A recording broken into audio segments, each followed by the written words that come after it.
Ça, c'est Dex, le premier jour de l'aventure. Il a encore tout son matériel et surtout sa flasque. Et ça, c'est moi. Ma boussole indique sud-est 120 degrés. J'ai un sac rempli de matos et objectifs en tout genre. On a décidé de traverser les Alpes depuis Dijon jusqu'à Milan. Mais ne me demandez surtout pas pourquoi.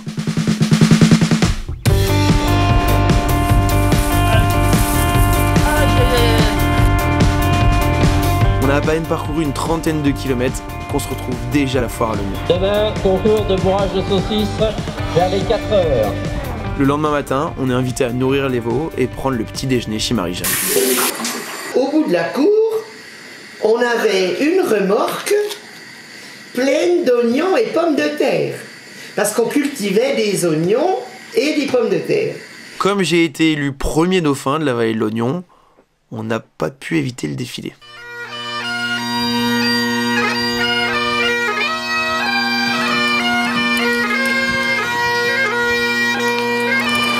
Cette fois, on est vraiment parti pour notre première ride et notre premier coucher de soleil.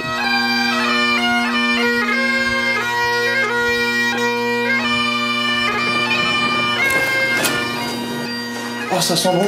Bonsoir. Je voulais savoir si vous aviez des chambres de disponibles. On fait pas hôtel, c'est uniquement restaurant ici. Tant pis, s'ils n'ont pas de chambre, on trouvera notre propre logement. Tasse de vin, tente et étoile filante.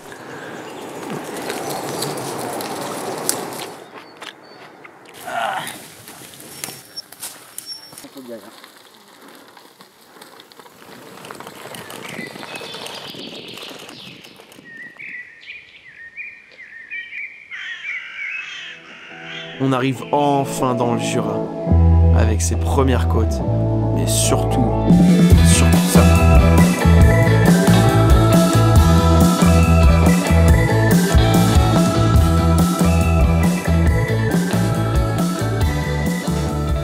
L'eau elle sent plastique, les mains elles sentent la WD-40, puis la bière, et un peu d'oignon.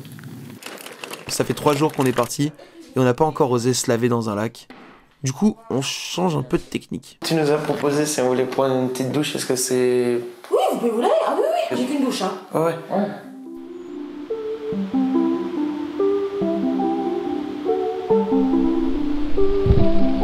Jour 4, on a à peine avalé 10 km que Dex casse sa pédale. Arrêt minute dans un shop avant de prendre la direction du refuge, le Grand Remblai. En commençant ce trip, on voulait éviter la route. Je crois qu'on a eu ce qu'on cherchait à ce moment-là.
Jour 5. Après avoir parcouru plus de 200 km de forêts, chemins et graviers, on traverse la frontière suisse d'un coup de pédale. Et là, on tombe nez à nez avec des vaches. Et sans blague, dès que ça a vraiment flippé. On profite du lac Léman pour faire une petite baignade. Et puis on reprend la route.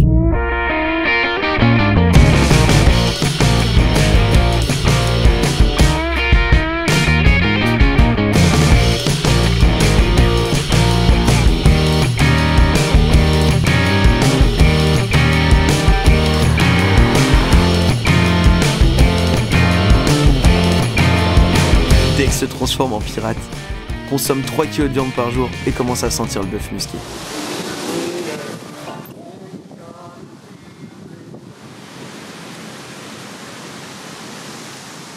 Arrivé à Sion, on s'accorde une petite pause chez un ami. Au programme, randonnée, cacahuètes et bol d'air frais.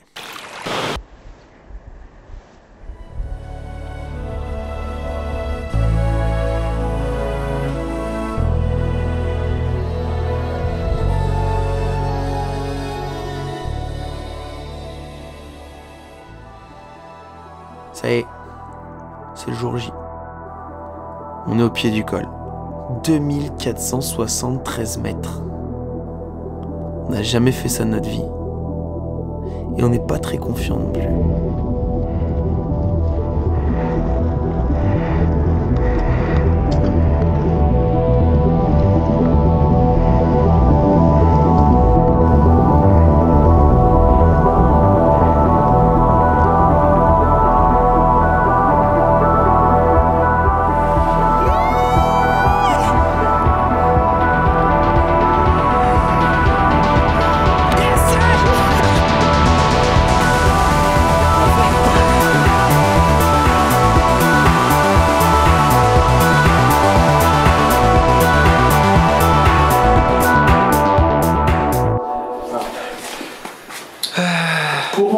Pour monter par là, il y a l'escalier, il faut le couloir de l'hospice ici. Okay. Ce soir, on dort à l'hospice du Grand Saint-Bernard.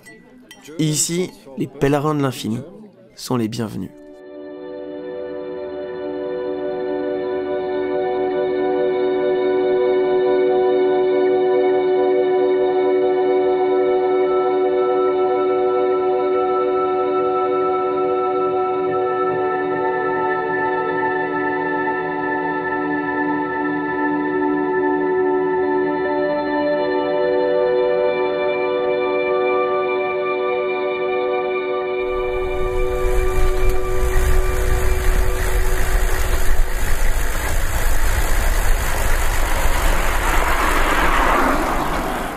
Après 40 km de descente, on arrive à Ust. On a une première galère en Italie.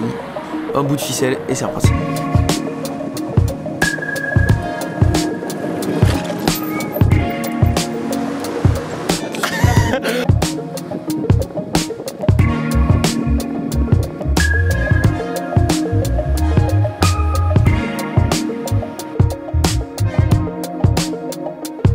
Cette boîte de ravioles, elle a une petite histoire, parce qu'on l'a achetée le deuxième jour, elle a gravi 2 cols et traversé 3 frontières. Alors même si on est quand même content de se délester des 800 grammes qui pesaient, surtout dans le sac à dos d'Alex, nos papis tirent un peu la gueule.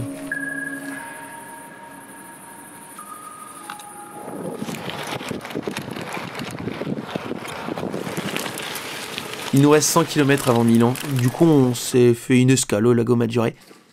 Et comme à son habitude, Alex a voulu passer par la forêt. Bravo ça. Bon crevaison.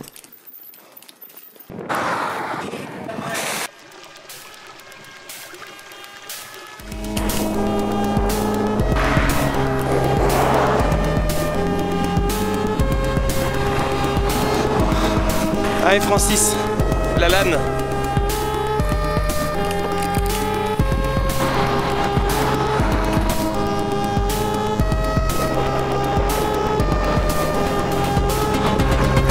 Près de 2 semaines sont écoulées, autant de litres de sueur et de marques de bronzage. Voilà, tout ça pour un simple panneau Milano.